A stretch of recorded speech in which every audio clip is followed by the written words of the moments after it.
Welcome to the HCI family of podcasts. We're your source for personal, professional, and organizational growth and development. We share our own original research, explore industry trends, and interview executives and thought leaders from across the globe. Join us for practitioner-oriented content around all things leadership, HR, talent management, organizational development, and change management. Maximize your personal and organizational potential with the HCI family of podcasts.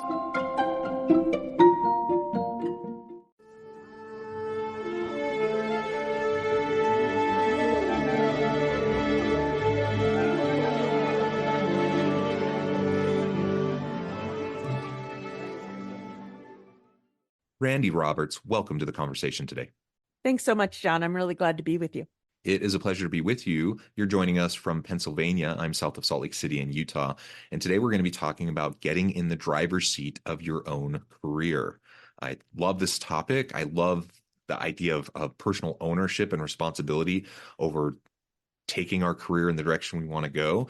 And I'm really fascinated to, given the current landscape of the nature of work and organizations and technology, disruptions, all of these sorts of things, the reality is people are shifting careers more now than they ever have in the past. People are going to not only switch jobs, but switch entire careers during their work life. And if that's the case, I mean, you either are going to be acted upon or you're going to be proactively seeking out the type of transitions that you are hoping to have. So that's what we're going to be exploring together today. As we get started, I wanted to share Randi's bio with everybody. Executive and career life coach Randi Roberts is all about helping professionals become re-energized by their work and attain career fulfillment without compromising what matters most. As a coach, Randi prides herself on helping clients unlock their highest potential and provides them with the tools to get there. She knows the importance of finding balance in her coaching, giving you the push you need to take action and overcome obstacles while simultaneously holding a space for you when you need to pause and breathe and regroup. Randi, it's a pleasure again to have you. Anything else you would like to highlight by way of your background or personal context before we dive on in? No, I think you've summed it up nicely. I guess I'll just mention as a backdrop to what we're talking about is one of the reasons that I'm so passionate about this is, like you mentioned, people changing careers. I myself have had two distinct careers. My first was 30 years in the pharmaceutical industry, so very much in the corporate world. And I have a lot of clients in that space now in pharma and biotech. And now I'm obviously an entrepreneur. I run my own coaching business. And so I see the world from a different perspective and bring a lot of that to our discussions and the coaching. I guess I've walked my talk. Yeah, wonderful. And I've done many different things. I can't say I've like completely transitioned, but I do multiple things simultaneously. I'm a professor, so my main number one gig is I'm a full-time professor at the university. But that has also afforded me, a home base and the stability to then kind of go out and do other side things and try things out. And so that's something I've done over the last 15 or plus years that I've been in higher education, is always, doing my main gig, my professor gig, but trying other things and doing consulting work and doing things like this podcast, things that I wouldn't have ever thought about doing before, but I really have loved to do. And so I'm in a bit of a unique space just because I kind of haven't. Most people don't have like a professor type of role like I do. So I'm really grateful for that. But I've at least dabbled a little bit in what we're going to be talking about today. And I appreciate, Randi, your background, and you've lived what we're going to be talking about, as have many of those who are listening or watching our conversation. All right. So as we dive on in, maybe frame up for us your kind of general broad level thinking around why it's important for us to take hold of the reins of our own career, rather than, kind of allowing it to happen to us. And maybe part of what I'm thinking as I ask that question is, things have shifted quite a bit, over the last 5-6 decades. I think of my parents' generation or even their parents' generation, and it was much more common for people to, maybe they go straight from high school into an organization and work there most of their career. Or maybe they go to college and then they go and work in an organization for most of their career. And some people would switch, but it was much more common for people to just kind of have their career path set up for them within an organization where they could climb the career ladder within that organization. That's not so common anymore. In fact, it's incredibly rare nowadays to see that kind of an opportunity where someone is sticking with the same organization for multiple decades. So that's partly why I'm asking the question is like, how do you see this career development kind of space today, perhaps in comparison to how it was in previous decades? Yeah, I think it's absolutely the right question because you're absolutely right. The thinking, and I remember early in my career, there were still so many people that went with one company and stayed with that company. And I knew for myself that that wasn't the right path. And I intentionally made a couple of moves to learn how things were done other places, get best practices from different places and things like that. So I do see people taking control more and sort of forging their own path. And I think it's really important, even if you did stay with a company, nobody's going to look out for you the way you do. Nobody knows you and what you need and what lights you up as well as you do. If you're lucky and you have advocates and bosses that go to bat for you, that's amazing. But still, you need to take control of that for yourself. And even if you're in a big company that has a very well-defined process, they have an agenda. It may work to your best interest, but they have an agenda to grow you and see what they can get from you, and for good and for bad, and apply to their business. If that fits what you want, what you need, that's great. But you need to know who you are and what you need at different phases of your life and your career in order to find the thing that fits. And so often I work with executives that maybe on a great track, and the work that they're doing that used to excite them now Yeah. exhausts them. Yeah. The same thing, because either the situation may have changed, they may have changed, their outlook may have changed. But when you start to feel that, like I'm a big believer that people deserve to love their work while they're achieving their goals, but you have to take ownership of that for yourself. No one else can do it for you.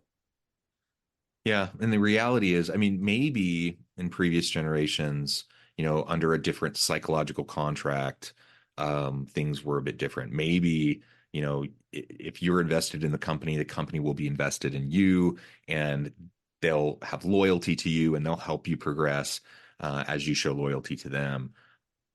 That's just not the way it is now.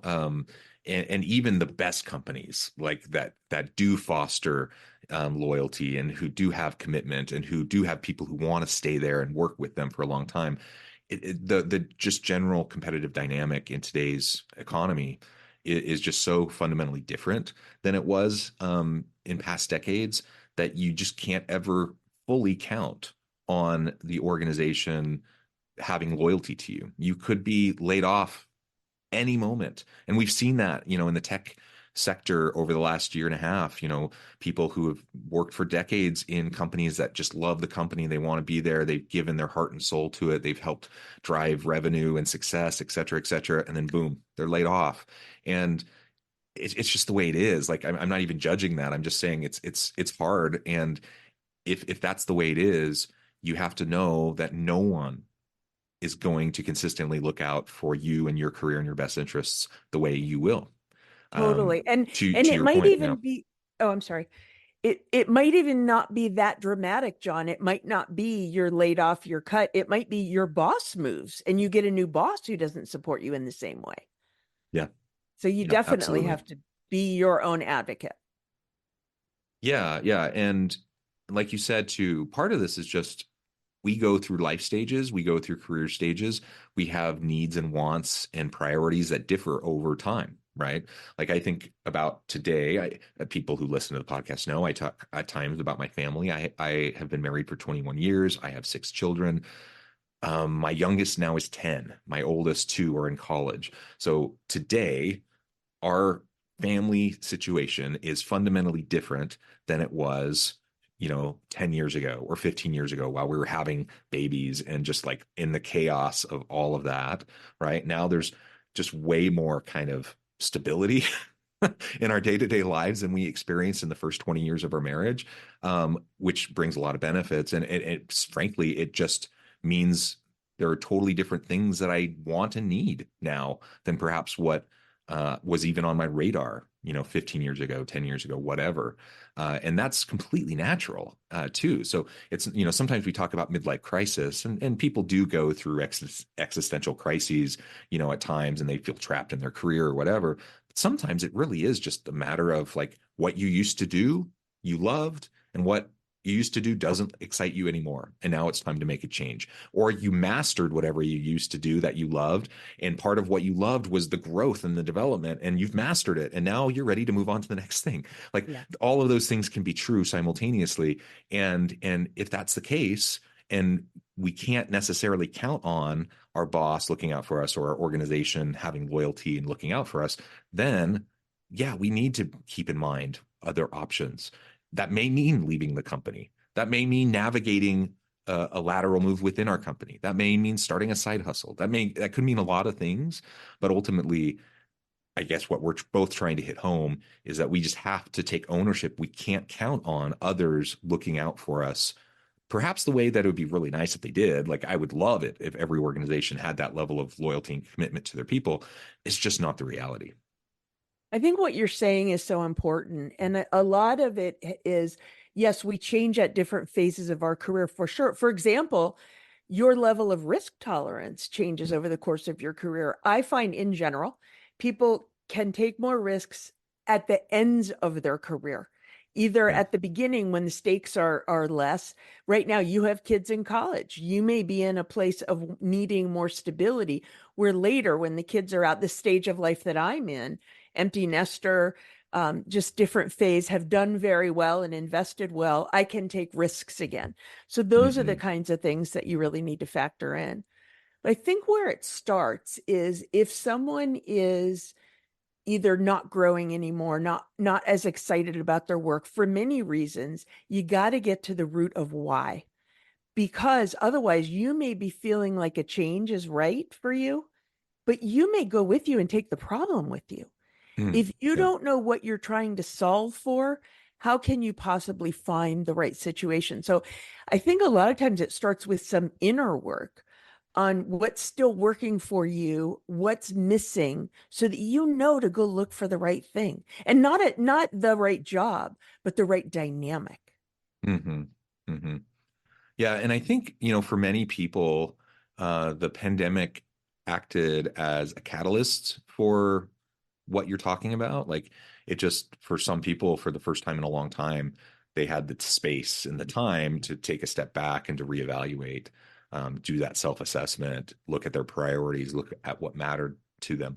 And when you're in the grind day to day, like you're just pounding away at getting stuff done, life runs away with you. I mean, time just goes faster and faster, and before you know it, you really can be quite unhappy, quite unfulfilled, and not even fully realize it or recognize it because you're just so busy and you're just so in the grind. The pandemic, though, was just one example of when people kind of, the external environment imposed upon us this opportunity to reflect and to prioritize and to check in on our values and what's most important to us. And we saw like what a lot of people said. I don't want to be commuting 2 hours a day. I want to spend more time with my family. I don't want to endlessly grind for the company, who may not have any commitment or loyalty to me. Instead, maybe I'm going to start my side hustle or I'm going to go out and hang my own shingle and do my own thing. We saw so much of that over the last several years. And I'm hoping that maybe people learned the lesson of self-reflection, like that we can do that regular check-in, and then it doesn't take a pandemic to kind of urge us to do that, like moving forward. I hope not. I think absolutely to what you're saying. I think it did give people an opportunity to step back and reflect a little bit. There were some companies that seemed to get busier in a Yeah. way, and I think it may have been trying to make sure people were working. That's another situation. But I think it did give a chance for people to sit back and reflect a little bit. And I think a good place to start, if I could, I'd like to offer a tool for people. It's free, it's on my website. Yeah, It's a career satisfaction assessment. If your listeners are feeling like something isn't working as well as it used to, I'm not jumping out of bed the way I used to, whatever that feels like to them, this can be a good place to start trying to figure out what it is that you may what may still be working for you that you want to look for or dial up, and what you may need to fix, to your point, either right where you are or in a different situation. So if people want to get that, go to my website. It's Randy with an I, robertscoaching.com, the resource section. It's there for you free. that's wonderful. And yeah, if we can talk through some of those elements on this assessment, I think that would be also be super helpful. Yeah. Just so people can start to think around, what does it mean to take control over my career? And everyone's situation is so different and unique. And so it's not like we can sit here today and say, give advice to, whatever tens of thousands of people might be listening or watching this, to say you should do this, this, and this. Like, that's not what we're going to do because your situation is unique. Your family context is unique. Your career dynamics are unique. But there are some principles that we can put in place as we go through that process of self-reflection and as we try to be our own advocate. So maybe you can outline some of those for us and we can talk through that. Yeah, of course, of course. So the way I've laid it out is there's 8 pillars that I call them, and this is not published anywhere with peer review and statistical analysis and things like this. This is learning from my own clients, my own experience, and talking to a lot of other people that work in professional development. And so some of these things that are most important to people, you've already mentioned one, growth. Growth is very important to a lot of people, not to everyone. And and it's important to recognize that a situation that may have stretched you and that you had to grow into at one point, you may have plateaued. The situation may be different. It may be time to take the next step so that you can get to that, back to that growth, if that's what you need. That's really important to me. I know that about myself. And now running my own business, I have to find new things to bring in to stretch me when I feel I've mastered things. I think that's true for a lot of people. Something that people may not think of is one of the other dimensions is fun. Mm, Like, are you enjoying your work? Are you getting fueled by your work? And look, most people, even if you would say yes, that doesn't mean it's every minute. But are you getting enough in the fun bucket in order to really feel good and engage? Because not just for you yourself, but for a team, that's when everybody's at their best. And yeah. those of us that geek out on weird things, what we may call fun, people may not expect, like, whatever that is for you, however you define it, let yourself, give yourself permission to seek it out, to make it fun. So that's one thing. And then, Can I another just thing, comment on that real quick? please. And it's kind of a running joke in my marriage. My wife will often say, John, you need to go get a hobby, man, because I work a lot, and I Yeah. do, because I have lots of irons in the fire and whatnot. And I do have some hobbies, but I also have 6 kids, and so you have like family life, you have work life. I have some hobbies, but I focus my time on where my priorities are for sure. And there's just some hobbies that I used to do that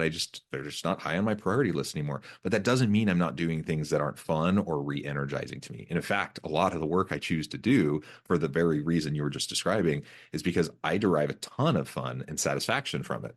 Like, it just really enlivens me. Like, I get up in the morning looking forward to it. So it's not like a dreading getting up and going to work kind of a thing. It's like, oh, I get to do this today, or I get to do this new creative thing today, or whatever. I get to talk to these people today. All of that, is really exciting to me. And so, sometimes I kind of tease, I'm like, well, my hobby, this thing is my hobby. I just happen to earn money doing it, but it's my And hobby. that to me is living the dream. I want everybody to feel that way because I feel that way too. And I did for most of even my first career, but you got to pay attention to it when that's not there and figure out that's very personal.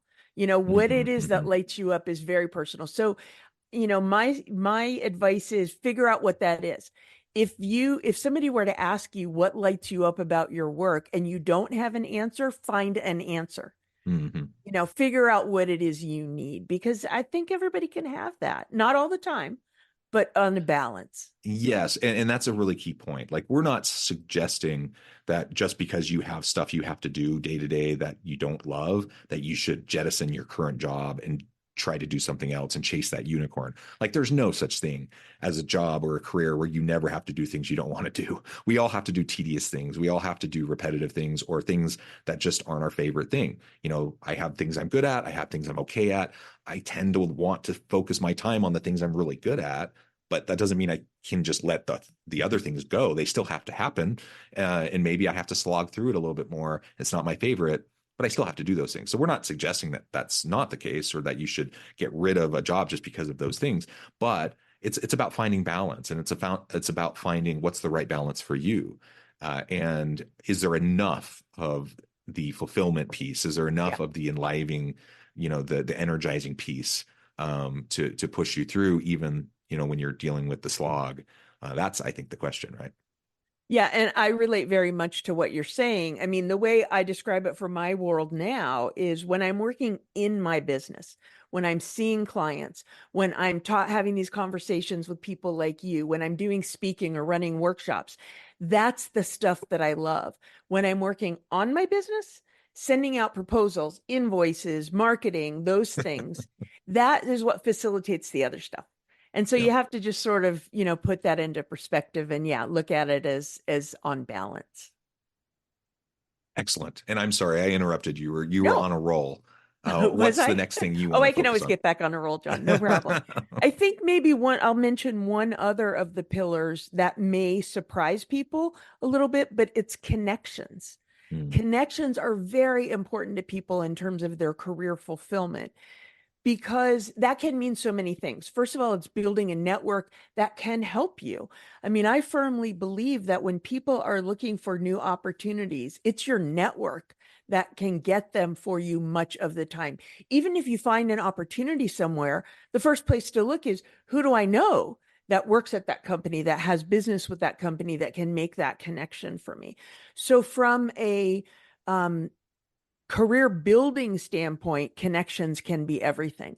These are people that can advocate for you, provide references, that kind of thing. And then it's also just the human connections. I Right. mean, most people, if you ask them about when were they happiest in their career, there's some element of working on a team and Mhm. and bringing the best out in each other. Now, there's a lot of us that are introverts, and frankly, I am an extroverted introvert, so I get Me what too. that means. That doesn't fuel everybody. But for the most part, there's some element of having that connectedness with others.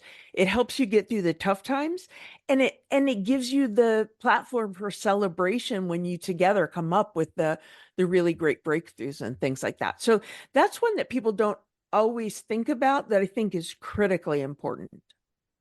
Yeah, and just to comment on that, I have a good friend that just recently made a pretty significant career transition, and at the beginning of the year, so just less than a month into this, and she's super happy about it. She loves the decision, and she's not regretting it, but she's also dealing with the shift in the relationships, that relational piece of all the connections she had in her old job and the work that she was doing. Um, it's not like all of a sudden those relationships all just poof vanish, but she doesn't have the daily interaction with them anymore, and she has to be more deliberate about making sure she takes the time to connect with them. And then now she's in this new place where she has to develop new relationships. Yep. And we were talking the other day, and she was just talking about how as excited as she is for this transition, she's also feeling lonely, and she's feeling like that's something that will have to change over time. That, and I trust it will. Like, she'll be fine. Um, but if it didn't, if she continued to just not reconnect and make those new connections, chances are she would not end up finding this transition to be a good transition, right? Because those relationships, that human piece, is just so essential. And it doesn't Yeah. have to be just extroverts. Like you said, I'm it's a spectrum, but I'm really an extroverted introvert. And I like my downtime, and I like my own time, and I don't always want to be around people, but I do want enough opportunity to connect with other people. Yeah. Um, you know, and so if I went from, 100 to 0 overnight, yeah, I would feel, sad about that. I would feel perhaps a little bit lost. And so you can't forget that that is a critical component. That's just an innate human component Yeah. for most people that they're really going to need and derive from their career. If you're making a transition, you just have to know that that's going to be part of it, and it could be a challenging piece as you're making that transition and developing new relationships. Yeah, I think what you're saying is important. And I think this is where self-awareness can come into play too, where you recognize what it is you need and fill the bucket to that extent. And sometimes if you're the new person in the situation, you may have to be very purposeful about that. You may have to really connect with people for coffee or for something simple, or ask people questions about a certain situation. Most people like to help other people, but you Yeah. may have to ask for it. And I think people need to be especially aware of that now that we're in this post-pandemic phase. There's so many more hybrid or remote working relationships. Sometimes those points of connection don't come organically, and you have to make them happen. So if you need them, do it. Most people are open to it. Yeah, yeah, absolutely. Well, Randy, this has just been a fantastic conversation. I know at the time I'm going to need to let you go here in just a minute. We could go on and on, but that's why you have great resources on your website, and you have a self-assessment that people can do. As we wrap up, if you can take a moment and just share with people again how they can connect with you, where they can find out more information about you, and then give us the final word on the topic for today. Sure. So there are two places that are best to reach me. One is through my website, which is again Randi, Randi, robertscoaching.com. You can connect with me through there, you contact me, and then the resources are available to you. But the other way people can hear more from me is through my own podcast and YouTube channel, both of which are called Fulfilling Career, Happy Life, because that's what I want for them.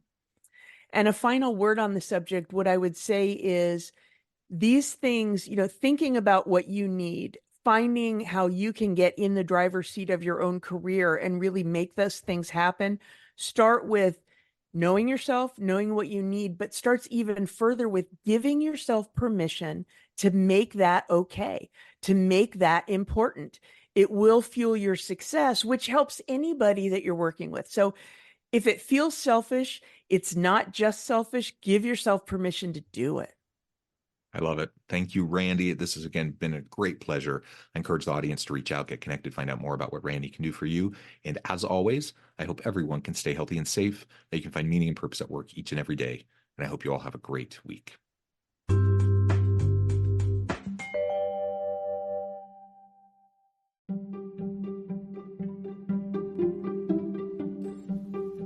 Thanks for joining us for this episode of the podcast. We hope you stay healthy and safe, and please join us again soon.